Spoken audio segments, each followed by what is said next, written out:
Shalom, Bapak Ibu Saudara semua bersukacita bertemu lagi. Kita sama-sama beribadah online dengan segala kemurahan Tuhan, segala anugerah Tuhan. Saya berdoa Bapak Ibu sedang dalam keadaan baik, dalam keadaan sehat, dalam keadaan yang semakin sungguh-sungguh mencari Tuhan. Tahukah Bapak Ibu apa tujuan Tuhan membawa kita ke padang gurun? Seperti yang kita lihat hari ini, corona ini seperti padang gurun ya, pas-pasan. Semua orang sedang mengeluh, ekonomi sedang lemah. Pas-pasan, wah serba pas ya, kayak di padang gurun orang Israel pas-pasan. Roti mana hanya segomer untuk satu hari, berarti pas-pasan gitu ya. Oh mungkin air kurang juga di padang gurun. Mungkin hari ini kita merasa ya, kenapa kok ekonomi kita melambat seperti padang gurun, sedang pas-pasan gitu ya. Atau toko kita mungkin nggak seramai dulu ya. Apa tujuan Tuhan membawa kita kepada padang gurun? Atau padang gurun itu seperti dalam tekanan ekstrim, panas luar biasa. Kalau malam dingin luar biasa, maka itu padang gurun kenapa kok semua pasir? Karena setiap benda yang ada di situ hancur. Karena siang panasnya luar biasa, malam itu dinginnya luar biasa. Karena itu semua hancur, jadi cuma serpian. Maka itu orang kalau lewat padang gurun itu sangat ketakutan, takut kehabisan air. Apa waktu malam takut kedinginan. Padang gurun ini juga berbicara tentang ancaman. Di situ ada binatang yang berbahaya seperti ular, seperti kalajengking yang begitu bahaya, bisa membuat kita mati seketika. Orang Israel lewat padang gurun. Mungkin hari ini ancaman kita adalah COVID-19 ya. Ancaman kita takut keluar, kita dalam tekanan, kita seperti di penjara di rumah. Seperti padang gurun. Hari ini kita harus sadar, kenapa Tuhan membawa kita ke padang gurun? Apa tujuan Tuhan? Dan percayalah Tuhan masih pegang kendali dalam hidup kita. Apa tujuan Tuhan membawa kita ke padang gurun? Kita buka bersama-sama Ulangan 8 ayat 2 sampai 4. Ya, Ulangan 8 ayat 2 sampai 4. Saya bacakan buat Bapak Ibu. Ulangan 8 ayat 2 sampai 4. 2. Ingatlah kepada seluruh perjalanan yang kau lakukan atas kehendak Tuhan Allahmu di padang gurun selama 40 tahun ini, dengan maksud merendahkan hatimu dan mencobai engkau untuk mengetahui apa yang ada di dalam hatimu, yakni apakah engkau berpegang pada perintahnya atau tidak. 3. Jadi ia merendahkan hatimu, membiarkan engkau lapar dan memberi engkau makan mana yang tidak kau kenal dan yang juga tidak dikenal oleh nenek moyangmu, untuk membuat engkau mengerti bahwa manusia hidup bukan dari roti saja, tetapi manusia hidup dari segala yang diucapkan Tuhan. 4. Pakaianmu tidaklah menjadi buruk di tubuhmu dan kakimu tidaklah menjadi bengkak selama 40 tahun ini. Yang pertama, apa tujuan Tuhan membawa kita ke padang gurun? Serba papasan, serba ada ancaman, serba dalam tekanan. Yang pertama, untuk merendahkan hati kita. Ya, kalau hari ini mungkin kita sudah terbawa, tergoda dengan mungkin hari ini kita diberkati luar biasa, kita sampai lupa Tuhan. Hari ini padang gurun ini membuat kita merendahkan hati kita. Ingat Tuhan lagi. Manusia ini suka lupa. Bapak Ibu pernah nggak lupa nama orang? Papasan gitu ya. Lupa namanya siapa gitu ya. Lupa kunci. Nenek suka lupa taruh kacamata di atas kepala. Saya berdoa bapak-bapak jangan sampai lupa punya anak dan istri ya. Sampai lupa rumah gitu ya. Sampai lupa rumahnya di mana, nggak tahu pulang. Banyak orang kalau sudah diangkat Tuhan, itu kita sampai lupa Tuhan. Padang gurun membuat kita sadar, rendah hati. Kalau tanpa Tuhan kita bukan apa-apa. Bapak Ibu, COVID-19 ini menunjukkan bahwa tanpa Tuhan kita ini tidak berdaya. Semua di dunia ini bisa berhenti. Karena itu jangan taruh hati kita di dunia, pasti kita kecewa. Ayo taruh hati kita di Tuhan. Kalau di sorga sana bersama Tuhan, Tuhan sendiri akan melindungi kita di dunia dan membawa kita sampai ke sorga. Karena itu Bapak Ibu, yang pertama proses kayak COVID-19 dalam padang gurun. Pak, kok saya dalam tekanan ya Pak? Pak, kok saya dalam keadaan pas-pasan? Yang pertama untuk merendahkan hati kita. Dalam Ulangan 8 ayat 17-18, dalam perikop yang sama dikatakan, jangan sampai kamu lupa dan berkata, kekuasaanku yang membuat aku ini kaya. Tanganku inilah yang membuat aku kaya. Jangan lupa, kekuatan itu dari Tuhan. Hari ini kalau Bapak Ibu pengen kekuatan, kok merasa lemah, Tuhan saya kok lemah, Tuhan saya kok sedih, saya kok susah, ayo ikuti ibadah online seperti ini. Datang pada Tuhan. Daripadanya lah kekuatan kita, daripadanya lah kebesaran, kekuasaan untuk mengokohkan segala sesuatu. Bapak Ibu, saya berdoa, Bapak Ibu yang pertama sadar ya, apa tujuan kita masuk padang gurun, yaitu COVID-19 ini. Tujuan Tuhan, ya, ini kan atas izin Tuhan juga. Tujuan Tuhan merendahkan hati kita, mengandalkan Tuhan saja. Ayo kita andalkan Tuhan, berharap kepada Tuhan. Manusia ini memang mengecewakan, ya. Mungkin hari-hari ini kita berharap sama seseorang untuk nolong kita, ekonomi kita. Ternyata orang itu juga susah. Kita nggak tahu mau minta tolong ke siapa. Ayo kita datang pada Tuhan. Andalkanlah Tuhan. Aku mengandalkan Engkau, ya Tuhan, menaruh harapan hanya padamu. Bapak Ibu, ayo kita sadar, COVID ini kan seperti padang gurun. Ayo berharap kepada Tuhan saja. Rendahkan hati kita, datang pada Tuhan.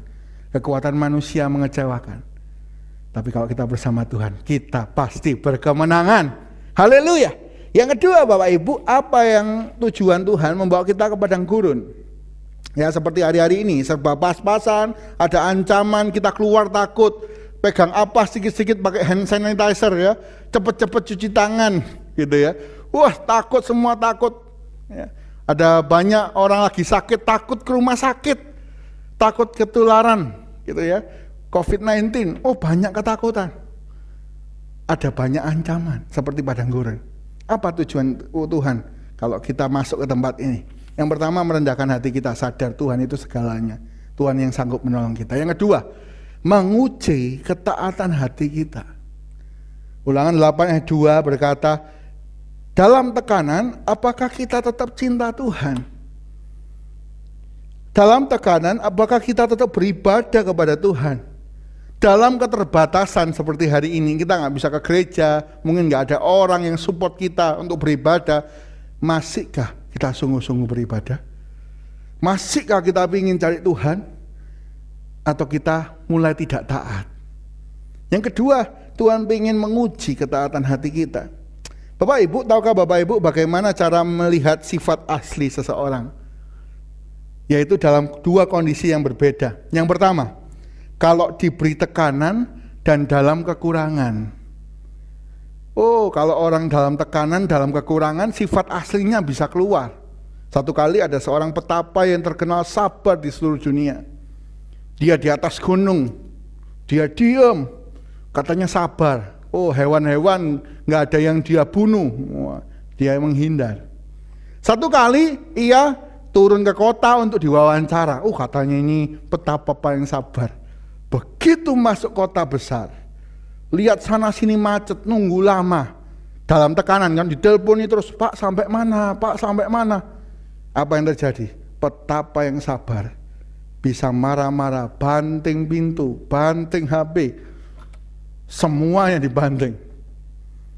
Tergantung tekanan. Mungkin hari ini kita bisa taat ya, waktu kita semua baik-baik saja, kita semua nikmati semua yang baik gitu ya. Kita mungkin bisa taat sama Tuhan. Kalau dalam tekanan, dalam kekurangan, saya berdoa Bapak Ibu semua tetap takut Tuhan lebih daripada segalanya. Yang kedua, kalau kita ingin tahu seseorang itu bagaimana sifatnya, yang kedua adalah diberi kekuasaan dan kekayaan, kebalikannya. Ya. Oh, waktu dulu miskin, nggak punya apa-apa, waktu dulu belum jabatannya tinggi, kekuasaannya masih sedikit. Oh, setia sama anak istri luar biasa. bekerja begitu taat. Tapi begitu dikasih kekuasaan, begitu dikasih kekayaan, oh jadi sombong. Oh, rumah tangga kacau semua. Satu kali ada seorang ibu datang kepada hamba Tuhan, Pak Pendeta, gitu ya. Dia teriak di depan pintu. Maka pendeta ini, ada apa Bu? Saya ini pengen sekali lihat suami saya naik promosi, jabatan, kaya. Oh iya, mana suaminya, ajak ke sini. Mereka berdua datang bersama anaknya, didoakan, Pak Pendeta, Tuhan berkati mereka. Mereka ini orang-orang yang taat. Mereka ini mengasihi Tuhan, turunkan berkat-Mu Tuhan. Setahun kemudian, ibu itu telah pindah ke kota dan begitu banyak kekayaan, suaminya promosi luar biasa, menjadi kepala regional yang besar. Apa yang terjadi? Tiba-tiba setelah 3 tahun berselang, ibu itu datang kembali.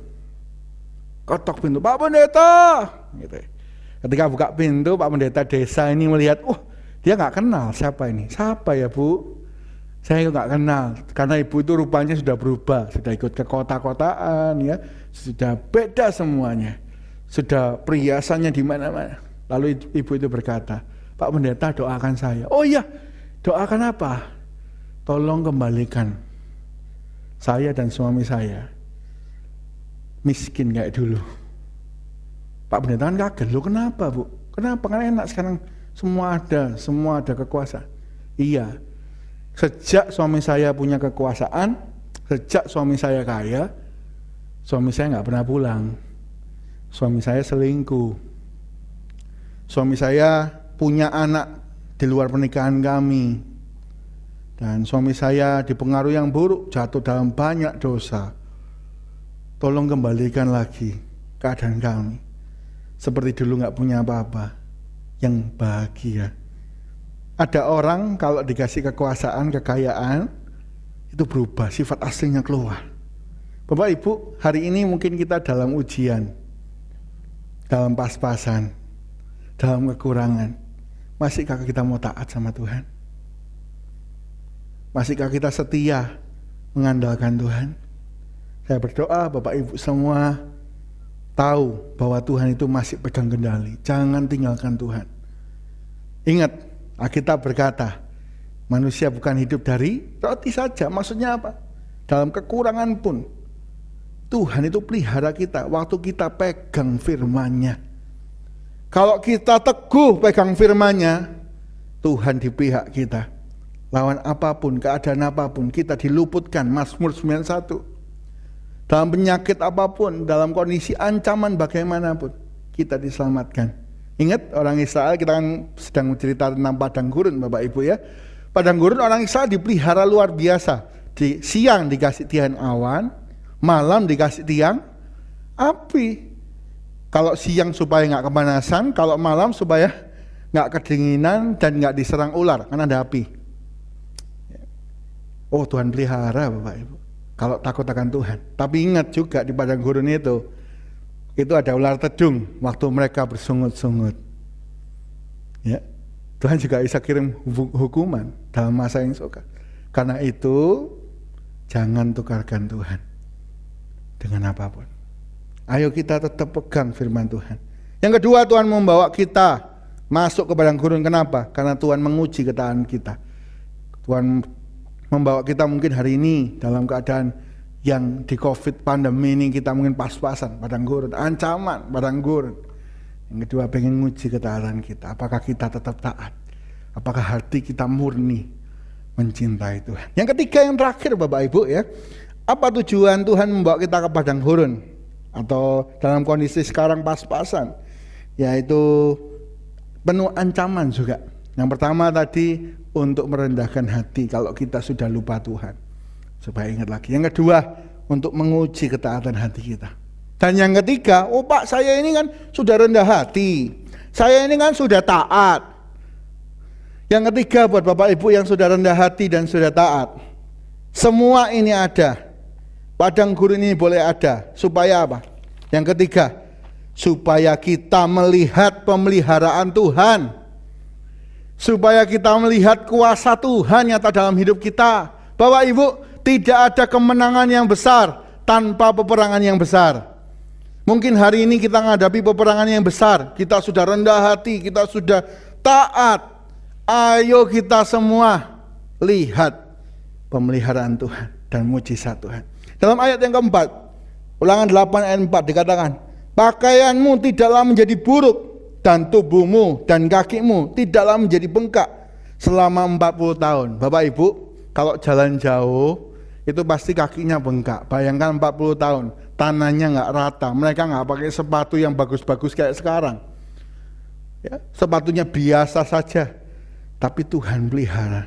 Oh, mungkin kalau hari ini Tuhan bilang sama kita ya, wah, aku akan memberkati engkau seperti padang gurun, kakimu nggak akan bengkak, sepatumu nggak akan rusak, bajumu nggak akan rusak. Oh, refleksi bisa tutup Bapak Ibu ya. Wah, ya, semua merchant toko baju nggak laku, bajunya baik-baik, terang, bagus. Ya. Wah, sepatu nggak rusak-rusak, kaki nggak bengkak, bayangkan. Ya. Sekarang kan berjamur refleksi di mana-mana gitu ya. Wah, pandemi ini semua tutup. Bapak Ibu, mungkin hari ini kita capek fisik, kita ngerasa sakit semua badan ini, kita capek pikiran, tetap rendah hati, tetap takut akan Tuhan, maka nyatalah dalam hidup kita pemeliharaan Tuhan. Ia akan pelihara kita. Ingat, burung pipit di udara Tuhan pelihara, walaupun tidak menanam. Apalagi kita semua yang dikasihinya. Saya berdoa Bapak Ibu semua dalam keadaan yang baik, ya, dalam keadaan yang sehat. Kalau Bapak Ibu mungkin dalam keadaan yang down, susah, ayo kita semua tetap pegang Tuhan, rendah hati, dan kita lihat mujizat dari Tuhan. Tuhan Yesus memberkati kita semua. Mari kita berdoa. Bapa, kami datang kepadamu, firman-Mu bila menguatkan setiap jemaat-Mu. Kalau kami dalam keadaan di padang gurun yang pas-pasan, atau kami sedang ketakutan karena ancaman, Engkau hadir di sisi kami. Ingatkan kami untuk kami tetap rendah hati, mengandalkan Engkau, kami gak lupa Engkau. Ingatkan kami supaya kami takut Engkau lebih dari semuanya. Ingatkan kami untuk kami takut akan Engkau lebih daripada semuanya. Dan biarlah setiap kami melihat mujizat-Mu. Hamba berdoa hari ini, di dalam nama Yesus, setiap kami yang mendengar, kiranya turun mujizat-Mu, yang sakit disembuhkan. Kami ikat, kami tolak, kami hancurkan semua kuasa-kuasa penyakit. Kami usir keluar dalam nama Yesus. Bilur-bilur Yesus, Tuhan kita menyembuhkan. Hari yang kekurangan, ada banyak pintu yang tertutup, dalam nama Yesus Engkau bukakan pintu-pintu yang mungkin belum kami lihat, belum kami pernah lihat. Terima kasih Tuhan, kami bersyukur kepadamu, kami berdoa kepadamu, dan kami percaya kami sudah menerima kuasa-Mu. Di dalam nama Tuhan Yesus, Roh Kudus terjemahkan lebih jelas dan untuk kemuliaan Tuhan. Dalam nama Tuhan Yesus, haleluya, amin.